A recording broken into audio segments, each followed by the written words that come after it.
좀 전에 우리 장로님도 기도를 하셨습니다만 우리 젊은 교인 한 가정이 지난 거의 1년 동안 아동학대라는 누명을 쓰고 말할 수 없는 고통을 받아왔습니다. 아이들을 빼앗기기도 하고 아버지는 집에를 몇 달을 들어가지 못하고 밖에서 지내고 참 어이없는 그런 일들, 우리 모두의 마음과 가슴을 아프게 한 일들이 벌어졌습니다. 그것이 자신이 한 일도 아니었고 사고에 의한 것이었다는 것을 아무리 가족들이 설명을 해도 의사도 또 아동보호기관도 검사도 그 아기가 다친 것은 그 아버지에 의한 범죄라고 단정을 하고 그렇게 기소를 했습니다. 지난 3일 동안 법정에서 초긴장 상태의 형사재판이 이루어졌습니다.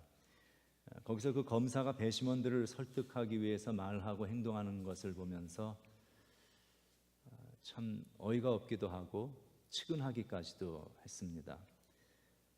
사고 현장에 있지 않았고 그 사고 현장을 단 한 번도 보지 못한 사람이 마치 사고 현장에서 모든 것을 목격한 것처럼 그렇게 스토리를 다 아주 극적으로 엮어서 그렇게 배심원들에게 리포트를 하고 역시 사고 현장을 목격한 적이 없는 그런 그 의사, 그냥 레코드 보고 아기의 상해를 전후 좌우 상황 다른 가능성 전혀 검토하지 않고 그냥 텍스트북대로 이거는 차일드 어뷰스다 이렇게 경솔하게 단정을 해버린 그 의사의 말, 그리고 몇 개의 서류를 보고 그 아버지가 아동 학대를 한 범죄자라고 아주 확신 있게 주장하면서 유죄 선고를 반드시 내려달라고 그렇게 배심원들에게 설득하는 것을 보면서 제가 참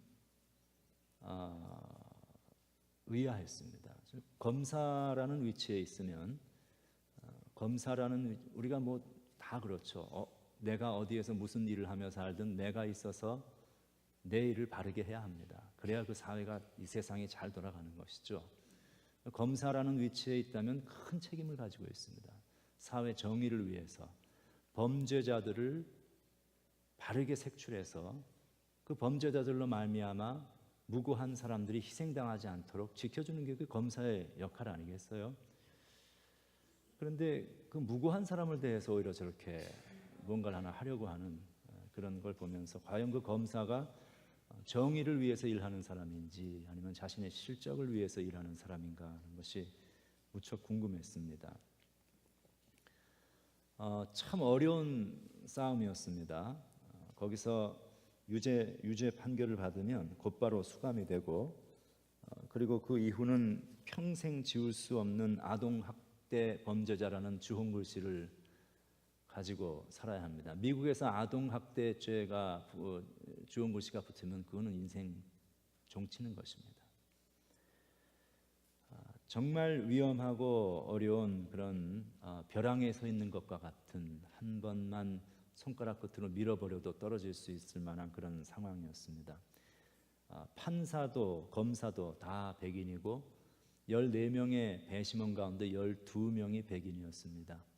백인이어서 나쁘다는 이야기가 아니라 동양인 가정을 이해하기가 어렵죠. 아무래도 뭐 동양의 문화라든지 몸에 대해서, 예를 들어서 아기가 태어났을 때 우리 동양인들은 몽골리안 반점이라는 것을 가지고 태어나는 것이 모르는 백인들이 볼 때는 퍼런 멍처럼 그렇게 보일 수밖에 없는, 그래서 그들 가운데 과연 이 몽골리안 반점을 참 이해하는 사람이 얼마나 있었을까 하는 그런 걱정도 꽤 되었습니다.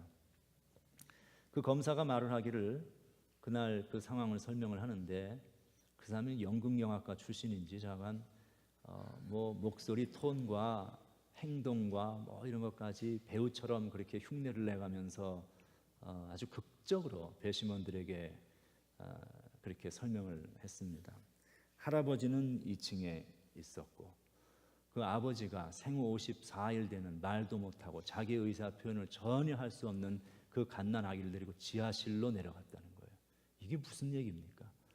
그러면 그런 그림을, 그리고 나서 아이가 병원에 며칠 후에 데리고 와서 봤더니 온몸에 멍이 들어 있었고 팔이 부러져 있었고 뭐 이런 이야기를 모르는 사람들이 들으면 이거는 완전히 이게 뭐 무슨 정신병자가 뭐 자기 아이를 그 해를 그 상의하려고 하는 그런 이상한 호러 무비 같은 마치 그런 장면을 연상시키는 그런 분위기를 막 계속 만들어 나가는 것입니다. 그래서 그걸 보면서 저 사람이 과연 저거 자기 확신일까? 정말 저렇게 믿기 때문에 하는 이야기일까? 아니면 저렇게 해야 하기 때문에 살기 위해서 저렇게 해야 하는 것인가? 뭐 여러 생각이 들었습니다. 아마 자기 확신이었겠죠. 그 사람도 자기 소신을 가지고 일을 하는 것이었을 것이라고 봅니다. 그런데 만들어진 자기 확신이죠. 만들어진 자기 확신이죠. 자기 스스로 만들어낸 자기 확신을 가지고 한 사람의 인생을 범죄자로 몰아가는 그 검사를 보면서 내가 모른다는 사실을 모르는 채, 내가 진실을 모른다는 사실을 인식하지 못한 채 내가 모든 것을 안다는 자기 확신 속에 사는 것이 얼마나 이 세상을 비극적으로 만들어가는 일이 되는 그런 위험성을 가지는가. 그리고 그것이 결국은 우리 모두가 사실은 다 적게 크게 경험하는 인간 죄성의 그런 결과다 하는 사실을 다시 한번 상기해 보았습니다. 3일간의 참 그 가정이나 우리들의 입장에서는 아주 피를 말리는 그런 치열한 공방전이 계속되었습니다. 근데 마지막에 놀랍게도 배심원 전원일치의 만장일치의 무죄 판결이 내렸습니다. 온 교회가 함께 기도했고 그 가정을 위해서 여러 모습으로 용기와 도움을 준 모든 성도의 사랑과 그 간절한 기도, 그 하나님께서 들으신 것이죠. 그리고 살아계신 하나님께서 하나님의 정의와 공의를 분명하게 드러내신 사건이었습니다. 베드로가 옥에 갇혀 있을 때 교회가 간절히 기도했습니다. 교회가 할 수 있는 일이 별로 없었습니다. 그 법적인 장치 앞에서, 그 정부의, 로마 정부의 그 파워 앞에서 교회가 할 수 있는 지극히 마이너리티일 수밖에 없는 그 사람들이 모여서 하나님 앞에 간절히 기도했을 때 하나님께서는 하나님의 천사를 보내셨죠. 그리고 도저히 상상할 수 없는 일이 벌어지게 하십니다. 베드로가 옥에서 그 모든 것이 풀어지고 옥문이 열리고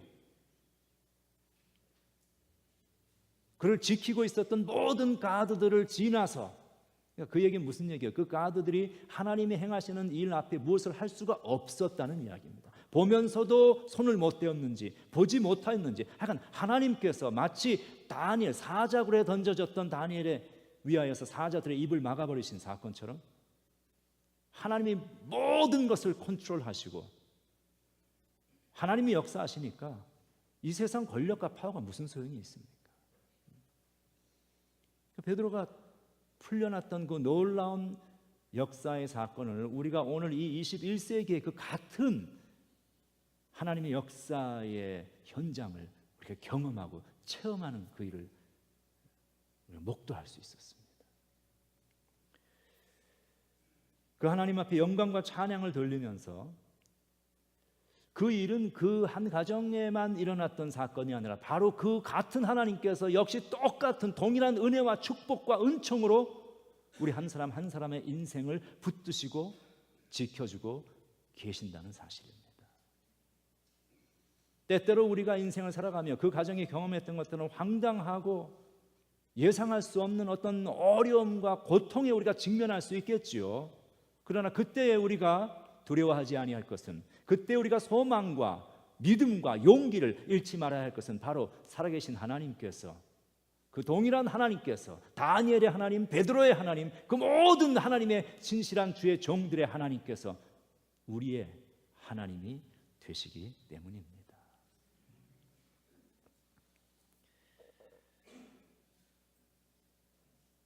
오늘 본문에 바울이 간 곳은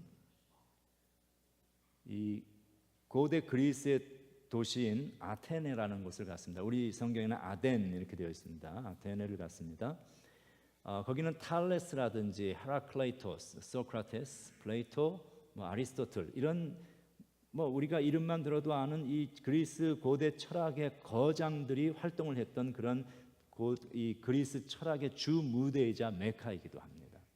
아테네. 이곳은 철학의 도시였기 때문에 그 도시의 사람들은 항상 생각하는 것과 토론하는 것, 그러니까 자기가 가지고 있는 자기 확신을 가지고 사람들에게 자기의 주장을 개진해 나가는 그런 일들로 낙을 삼고 있었습니다. 그걸 잘하면 잘할수록 우수한 그런 사람으로 인정을 받는 것이죠. 그런 사람들이 모여 있는 아레오스파고스라는 곳인데 우리말에 아레오바고 이렇게 되어 있죠. 이 아레오바고라는 곳에 바울이 찾아갑니다. 그리고 그곳에서 사람들과 이야기를 하고 있는 것이 이제 오늘의 본문의 내용이 되어집니다. 이 아레오바고라는 것은 원래는 범죄자들에게 그 형벌을 내리며 재판을 하던 일종의 그런 그 재판정이었고, 그것은 바울이 그것을 찾아갔을 때 그보다 한 400년 전에 소크라테스에게 사형을 언도했던 그런 재판정이기도 했습니다. 그러나 바울 당시에는 사람들이 모여서 철학을 논하고 토론을 하던 그런 장소로 바뀌어져 있었습니다. 그 사람들은 다분히 철학적이면서 종교에 아주 종교적인 그런 어떤 사람들이었습니다. 많은 생각을 하고 깊은 사고를 하고, 그리고 자신들이 도출해낸 그 사고의 결과, 자기 확신이죠. 그것에 대단한 긍지를 가지고 살고 있었던 사람들이었습니다.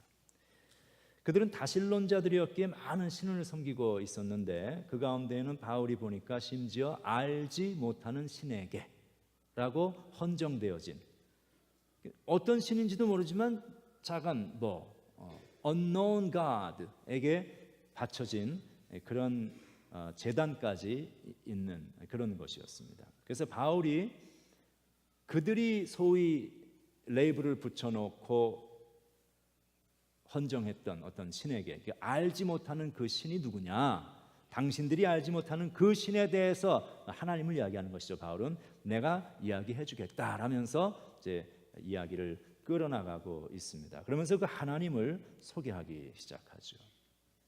오늘 우리가 그 바울이 아레고바고에 모여 있었던 자기 확신에 가득 차 있었던 그 사람들, 그들에게 소개한 그 하나님을 우리도 다시 한번 되돌아보면서 우리의 삶의 그 하나님은 어떠한 분이시며 나는 그 하나님 앞에 어떠한 존재인가, 우리가 우리의 신앙의 축을 어디에 두고 있는가 하는 것을 함께 생각을 해보기를 원합니다. 하나님이 어떤 분이신가라고 바울이 소개한 그 첫 번째는 하나님은 천지의 주제이시다 이렇게 이야기를 합니다. 천지의 주제이시다.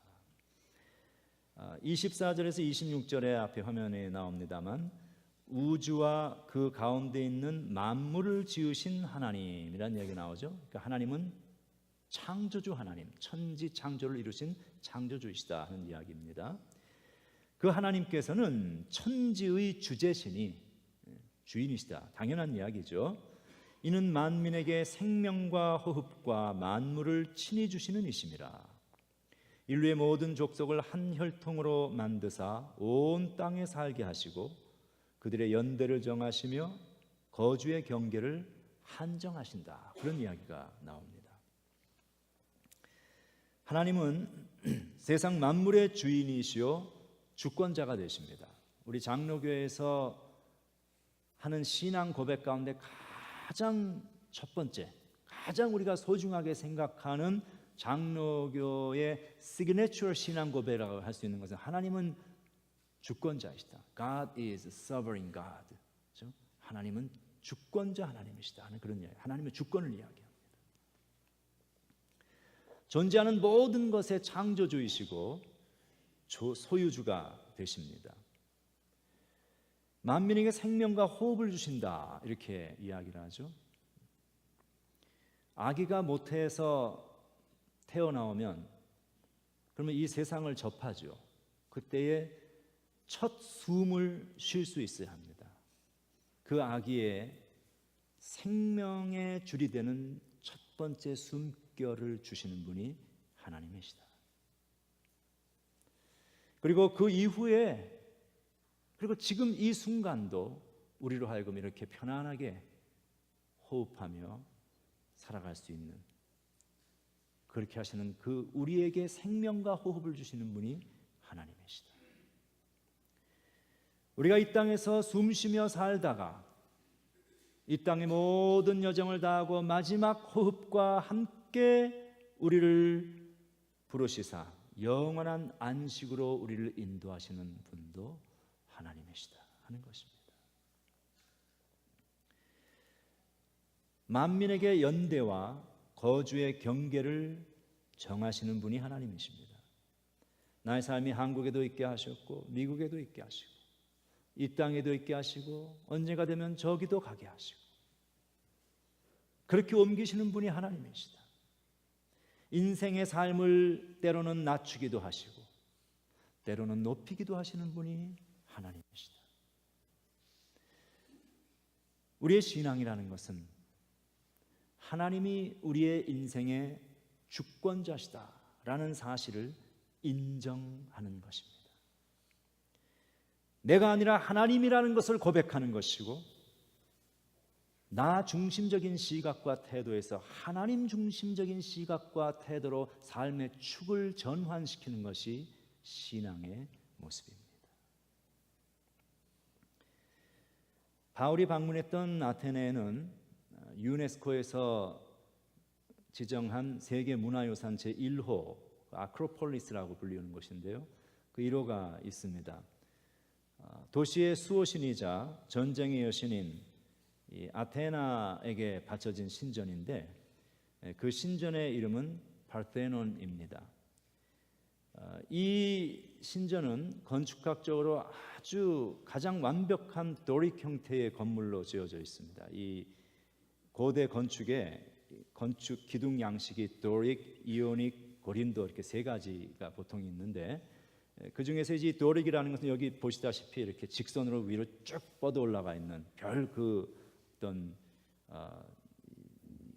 치장이 없는 아주 남성적이고 직선적인 그런 양식을 이야기합니다. 그러한 도릭 오더, 그 도릭 양식을 가진 것 가운데에 최고의 건축물로 고대 건축물로 꼽히고 있는 그러한 그 문화유산입니다. 이 사이즈가 길이가 가로가 한 70m, 세로가 30m 정도. 그 다음에 기둥의 높이만 10m가 넘습니다. 그 위에 지붕까지 하면 아주 장중한 건물이죠. 지금은 다 무너지고 저렇게 이제 많이 망가져 있습니다만 처음에 그것이 만들어졌을 때는 아주 아름답고 그런 고상한 건물이었을 것이 분명합니다. 이 건물의 특징은 멀리서 보면은 아주 완벽한 그런 기하학적인 직선을 가지고 있습니다.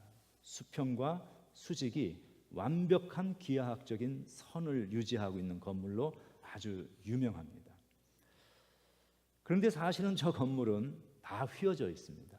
곡선으로 휘어져 있고 굽어져 있고 기둥이 똑바로 서 있는 것이 아니라 기울어져 있는 건물입니다. 그런데 직선으로 정확하게 수직으로 서 있는 것으로 보이고 정확하게 모든 수평으로 가는 바닥과 빔이 수평, 기하학적인 직선으로 보이도록 그렇게 만들어져 있습니다. 그 이유는 인간이 사물을 볼 때에 일어나는 착시 현상을 고려해서 넘기지 마시기 바랍니다. 착시 현상을 고려해서 그렇게 지어진 것입니다. 그냥 넘기시기 바랍니다. 넘겼으니까. 그런 이제 몇 가지의 장치들이 그 안에 들어있는 것이죠. 그래서 이 건물에 보면은 다 돌로 되어져 있는 건물인데 사람이 이렇게 육안으로 그걸 볼 때에 돌이라는 걸 알잖아요. 그러니까 거기서 그 하중이 내려오는 엄청난 그 무게감을 느끼게 되죠. 그러니까 느끼게 되니까 만약에 이 바닥 구조 자체를 처음서부터 수평으로 편편하게 쫙 만들어 놓으면 이 눌리는 무게감 때문에 사람이 실제로 볼 때는 이렇게 바닥으로 처져 보입니다. 곡선으로. 그래서 그 문제를 해결하기 위해서 라이즈라는 공법을 써서 이렇게 올려놓았습니다. 가운데를 한 16cm인가 정도 이렇게 올려놓았습니다. 그러니까 굽어 있는 거죠. 기하학적인 직선이 아니라 구분선입니다. 그런데 무게감 때문에 사람이 볼 때는 그 바닥이 아주 완벽한 기하학적인 수평선으로 그렇게 보이는 것입니다. 그리고 위에서 눌려지는 그 돌의 무게와 삼각형으로 되는 그 장중한 그 무게의 압박감 때문에 사람이 보면서 느끼는 것은 이 밖에 있는 기둥이 이렇게 밀려서 옆으로 밖으로 밀려나가는 것처럼 느껴지게 되어 있습니다. 그래서 그것을 해결하기 위해서 이 기둥을 똑바로 세우면 이렇게 보이니까 그걸 해결하기 위해서 기둥을 안쪽으로 이렇게 기울여 놓았습니다. 그러니까 눌린다는 느낌을 사람이 보면서 그 건물을 보면 이 기둥이 이렇게 보이는 것이 아니라 아주 기하학적인 수직으로 보이도록 그렇게 이제 장치를 그 안에 마련해 놓은 것이죠. 그러니까 이 무슨 얘기예요? 사실은 굽어 있어요. 사실은 휘어져 있고 사실은 기울어져 있습니다. 그런데 사람의 눈에 보기에는 정확한 기하학적인 수평과 수직의 그런 선으로 보여지고 있다는 것입니다. 인간은 착시의 존재입니다. 사람이 보는 것은 완벽하지 않습니다. 나는 바르게 보았다고 생각하지만 우리는 바르게 보지 못합니다. 사실 우리가 보는 것이 얼마나 우리가 많은 것을 보고 사는가. 사실은 이 우주에 존재하는 그 수많은 것을 우리가 본다고 할지라도 우리가 보는 것은 존재하는 수많은 것의 극히 일부에 불과하죠. 우리는 다 못 봅니다. 본다고 바로 아는 것도 아닙니다. 안 보인다고 존재하지 아니하는 것도 아닙니다. 내가 보지 못한다고 해서 하나님이 안 계시는 것이 아니고 믿음의 눈으로 보면 살아계시는 하나님의 역사가 온 세상에 가득 차 있다는 사실을 볼 수 있는데 우리가 못 보는 이유는 이 영적인 착시 현상이죠. 죄라는 영적인 착시 현상이 우리로 하여금 살아계신 하나님과 하나님의 역사하심을 보지 못하도록 만들어 놓은 것뿐입니다. 그럼에도 불구하고 우리는 그 영적인 착시의 존재라는 사실을 내가 제대로 못 보는 거죠. 그 사실을 모르는 거예요. 내가 못 본다는 사실, 내가 완벽하게 모른다는 사실을 모르고 우리는 내가 다 본다, 내가 다 안다 라고 자부하며 사는 자기 확신의 존재들입니다. 우리가 살면서 그런 건 많이 경험하죠. 뻔히 눈을 뜨고 지금 보면서도 내 눈으로 보고 있는 그 사실을 믿을 수 없는 사건들을 경험하기도 하고 보았다고 확신하는데 제대로 못 봅니다. 여러분 차 사고가 나면 우리가 많이 경험하는 일이죠. 차 사고가 날 때 나는 이유는 옆에 있던 차가 안 보이기 때문입니다. 그러면 나중에 설명하기를 그러죠. 그러면 없던 차가 갑자기 어디서 나타났다고. 그러나 그것은 틀린 말입니다. 없던 차가 나타난 게 아닙니다. 그 차는 거기에 있었습니다. 내가 못 본 것뿐이죠.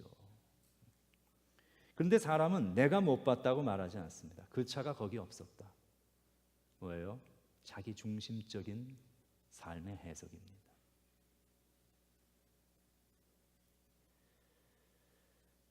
내가 보고 아는 것, 내가 경험한 것, 믿을 수 있는 것 별로 없습니다. 나의 지식, 나의 경험 너무 믿지 마세요. 그것에 대한 지나친 자기 확신을 가지고 살지 마십시오. 나의 지식과 나의 경험은 완전한 것이 아닙니다.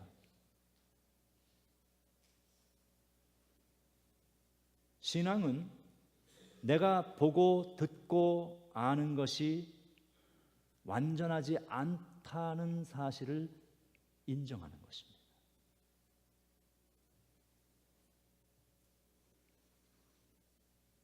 잘 믿고 세게 믿고 아주 확신을 가지는 것이 우리는 좋은 신앙이라고 생각을 하는 경우가 많지만, 사실은 잘 믿고 세게 믿고 확신을 가지는 것은 그것은 자기 확신입니다. 그것은 나의 신념에 기초한 자기 확신이고 내가 믿는 바에 대한 확신이지, 그것은 성경이 이야기하는 신앙과는 관계가 없는 일입니다. 그러나 많은 경우에 사람들은 이 자기 확신과 성경이 우리에게 말씀하고 있는 신앙을 구분하지 못하고 혼동하는 경우가 많습니다. 그래서 내가 가지는 자기 확신이 좋은 신앙이라고 착각을 하는 것이죠. 그러니까 내 신앙이 너무 좋으니까, 내 확신이 신앙이라고 생각을 하니까 다른 사람들도 다 나처럼 그렇게 믿어야 된다고 생각을 합니다. 그리고 그렇지 아니하는 사람들에 대해서는 판단과 비판과 정죄가 가는 것이죠. 자기 확신의 문제입니다. 인간 삶의 비극은 굳건한 자기 확신에서 나옵니다. 자기 확신이 강하면 강할수록 비극의 가능성은 점점 커져갑니다. 내가 믿는 바가 다이고 내가 믿는 바가 가장 정확한 것이다 라고 확신하게 되면, 바로 내가 가진 그 자기 확신과 차이가 있는 다른 모든 사람들의 이야기는 들리지도 않고 보이지도 않게 되며, 나의 자기 확신이 너무 강하고 뚜렷할 때에 다른 모든 사람들의 의견과 다른 모든 사람들의 입장은 나의 판단과 비판의 대상이 될 수밖에 없습니다. 내가 우주의 중심이 되는 것이죠. 나도 모르는 사이에. 내가 그렇다고 생각하지는 않습니다, 사람들이. 그러나 나도 모르는 사이에 사람들은 이 자기 확신 가운데 살아가는 사람들, 우주의 중심이 됩니다. 내가 기준이기에 다른 모든 사람들은 나의 판단의 대상이 될 수밖에 없죠.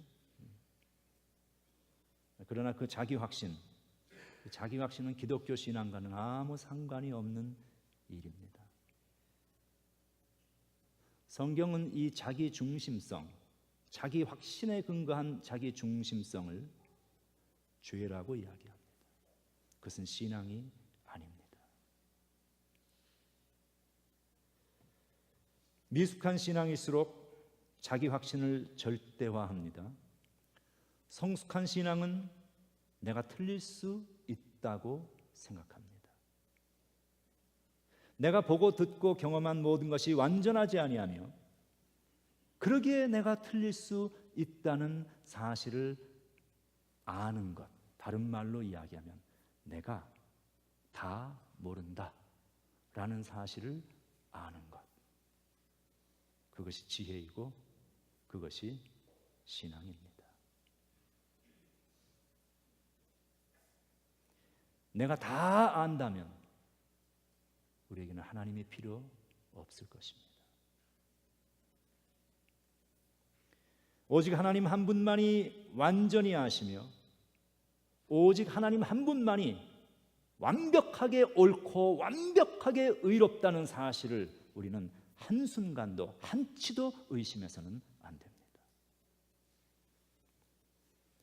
하나님 외에 그 어느 누구도 옳을 수 없으며 하나님 외에 그 어느 누구도 완벽하지 못하는 사실, 특별히 내가 그렇다는 사실, 우리는 그것을 언제나 기억하며 인정하며 살아가는 삶의 자세가 필요합니다.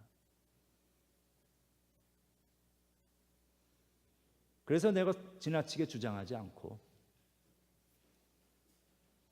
내 생각과는 달라 보이는데, 내가 확신하기에는, 내 생각에는 분명히 이 길로 가야지 되는 것인데 하나님의 말씀이 그렇게 하지 말고 이리로 가라고 말씀하시기 때문에 하나님의 말씀을 따라가는 것, 그게 신앙입니다. 자기 확신을 버리고 하나님의 말씀에 순종하는 것, 그 신앙이죠. 우리는 하나님이 인생의 주권자가 되시고 천지의 주제가 되시며 나의 모든 삶의 주인이 되신다는 사실을 기억하고 자기 확신, 자기 중심적인 태도를 버리고 하나님 중심의 신앙으로 돌아가는 신앙의 축을 시프트하는 그러한 노력이 우리 모두에게는 필요합니다.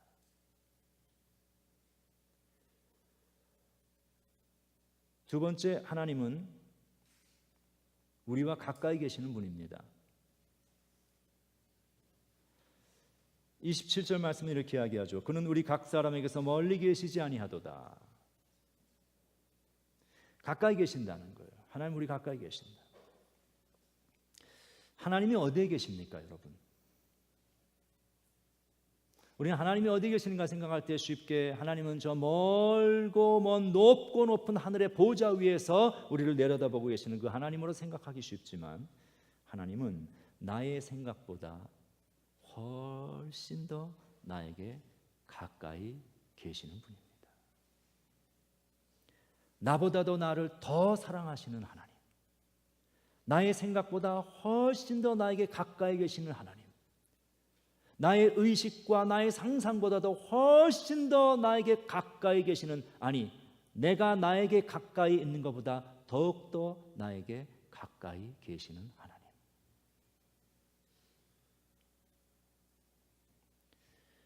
하나님을 믿고 싶은데 잘 믿어지지 않는 분이 계신다면 포기하지 마십시오. 그리고 하나님을 찾으십시오. 하나님은 여러분 바로 가까이에 계십니다. 제가 하나님을 알지 못하던 그때에 포기하지 아니하고 하나님을 찾았습니다. 하나님을 찾고 또 찾고 또 찾고, 그러나 하나님은 찾을 수 없었습니다. 계시지 않았습니다. 그러나 포기하지 않았습니다. 찾고 또 부르고 또 찾았더니 마침내 하나님을 만났는데, 내가 만난 그 하나님은 저 먼 곳 어딘가에 피 안에 새 계신 그 하나님이 아니라 바로 내 곁에 계신 하나님이셨습니다. 다만 나의 눈이 착시 현상 때문에 그 하나님을 보지 못했던 것뿐이죠. 내가 가진 자기 확신들, 내가 이 땅에서 배웠던 수학적이고 물리학적이고 논리학적인 그런 이 세상의 얄팍한 그런 지식을 가지고 하나님을 찾으려 했더니 안 보이는 것이죠. 바로 그렇게 내 옆에서 나를 만나주셨던 그 하나님은 그날 이후로 단 한순간 한날도 나를 떠나지 아니하시고 나와 지금도 동행하고 계시는 하나님이십니다. 그리고 그 하나님은 언젠가 하나님께서 나를 영원한 하나님의 집으로 부르시는 그날까지도 여전히 세상 끝날까지 나와 함께 동행하실 것입니다.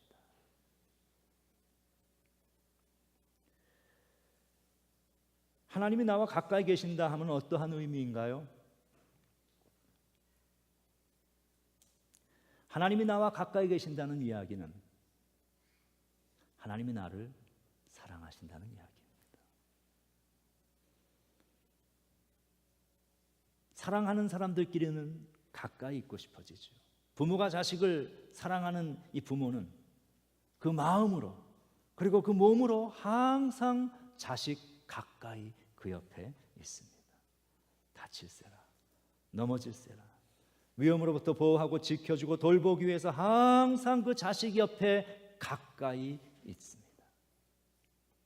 바로 하나님은 그렇게 나를 사랑하시는 하나님, 내 곁에 계시는 하나님, 나에게 가까이 계시는 하나님. 지금 우리가 이렇게 함께 모여서 예배를 드리고 있는 이 순간에도 하나님은 우리 가운데 함께 하고 계십니다. 우리 각자가 순례자의 인생길을 걸어가는 그 인생의 여정 속에서도 하나님은 우리 한 사람 한 사람을 떠나지 아니하시고 우리의 가장 가까이에서 우리의 손을 붙들고 우리를 이끌어 가고 계십니다. 꽃 피는 봄동산을 거닐 때에도 하나님은 나와 함께 거니시고, 인생의 고난에 예상치 못한 가시밭길을 지나야 하는 눈물의 골짜기를 지날 때도 하나님은 나를 결코 떠나지 아니하시고 더욱 가까이에서 나와 함께 내 손을 이끌고 나를 이끌어 가고 계시는 하나님.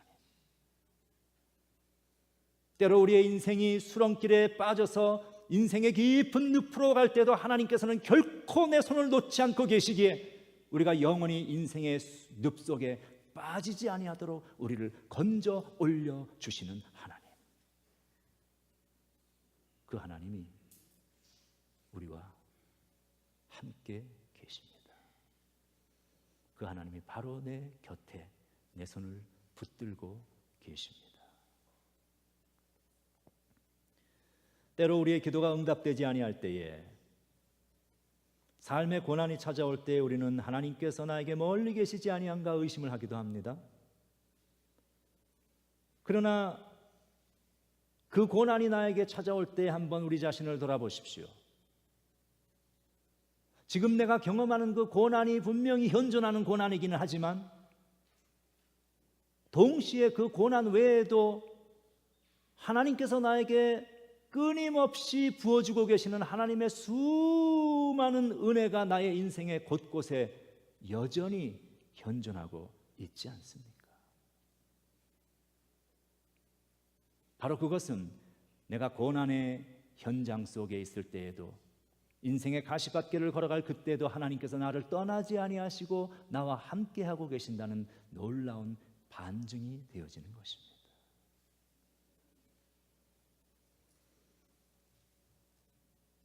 살아있음도 하나님의 은혜요, 부르심도 하나님의 은혜입니다. 삶의 모든 것이 오직 하나님의 은혜입니다. 아까 우리 장로님도 그런 기도하셨듯이 우리가 40여 년의 이 교회를 쭉 섬겨오며 이곳에서 신앙의 많은 사람들이 거쳐갔고, 그리고 그 많은 시간 속에 우리가 여전히 이곳에서 함께 예배를 드리고 있는 이 모든 것, 하나님의 은혜 때문이었습니다. 여러분과 제가 이렇게 함께 오늘 이 예배를 드리고 있는 이것도 하나님의 은혜일 뿐입니다.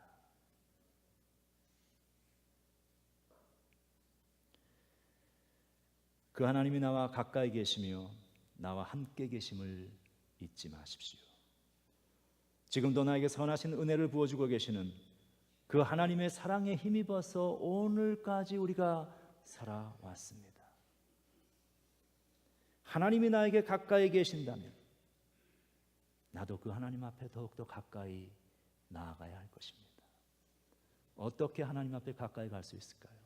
하나님께서 가장 기뻐하시는 것, 하나님을 사랑하고 이웃을 사랑하는 것, 바로 그 믿음의 삶을 통해서 우리는 나와 함께 계시는 그 하나님 앞에 더욱더 가까이 나아갈 수 있습니다.